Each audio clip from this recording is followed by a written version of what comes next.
नमस्कार, मी चंद्रकांत पाटील. आज कोल्हापूरवरून आगळव या ठिकाणी प्रकाश पाटील साहेबांच्या ऊसाच्या प्लॉटवरती आलेलं आहे.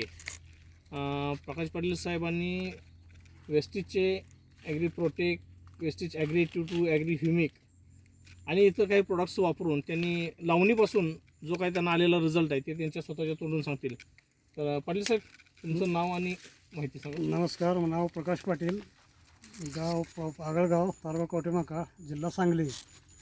मी वेस्टीजमध्ये 4 वर्षापूर्वी जॉईन झालो आणि पाटील साहेबांनी ऊसाबद्दल जी काय प्रोडक्टची माहिती दिली ती प्रोडक्ट मी पहिल्यापासून डेमो म्हणून मी माझ्या स्वतःच्या शेतामध्ये लागण केली आणि स्वतः तुम्ही ह्याच्यामध्ये बघू शकताय की ही 5 महिन्याची लागण आहे. व्हरायटी म्हणला तर 86-032 ही व्हरायटी आहे आपल्या ऊसाची. आणि पेरेची साईज आणि ही जर बघितला तर 1 नंबर रिझल्ट त्याचा आलेला आहे आम्हाला. किती पेरी बघा, म्हणजे पेरीवर बघितलं तर जरा कॅमेरा पेरीची साईज बघा. 1 2 3 4 5 6 7 8 9 9 ते 10 पेऱ्यापर्यंत वाढ झालेली आहे. आणि खालून जी काय आता जी काय फुटवा निघालेला आहे त्या फुटव्याची जर जाडी बघितला तर तुम्ही इथं बघू शकताय. जाडी, फुटव्याची जाडी फुटव्याची जाडी आहे. रुंदी बघा याची कशी आहे, साईज बघा. पाठीमागं बघा, नवीन फुटवा निघाला आहे. फुटव्याची साईज बघितला तर ही फुटव्याची साईज अशा पद्धतीने निघायला लागलेली. पानाची रुंदी पण दाखवा. पानाची रुंदी बघा इथं कशी आहे.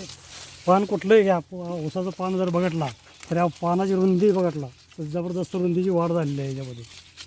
अशी 4 मोठे पान रुंदी आहे. तेव्हा पानाची रुंदी साईज 4 बोटं बसतात त्या पानावर. 4 बोटं बसतात घालून बघा.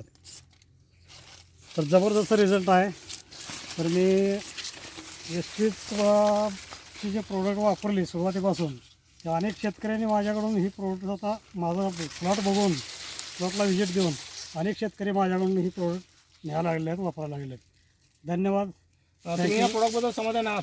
हा, समाधानी आहे. म्हणजे प्रोडक्ट वापरले. आणि यानंतर तुम्ही रासायनिक काय वापरले का? रासायनिक काही घातलेलं नाही. ओनली फक्त ॲग्रीचं 82 ह्युमिक आणि प्रोटेक एवढंच दिलेलं आहे मी ऊसाला. प्रत्येक पाण्याबरोबर मी ॲग्री 82 ही अर्धा एकर माझा प्लॉट आहे. अर्ध्या एकरला 200-250 ml ॲग्री 82 आणि ह्युमिक अर्धा लिटर ही प्रत्येक पाण्याबरोबर मी सोडलेलं आहे दर महिन्यातून एकदा. कसं तयार झालं दाखवा. माती बघितला तर माती याच्यामुळं भुसभुशीत झालेलं आहे, पोकळ. ते पण बघू शकता तुम्ही. बघा, ही माती जर उकरली तर इथे एकदम पोकळ झार माती आहे. किती माती भुसभुशीत माती झालेली आहे.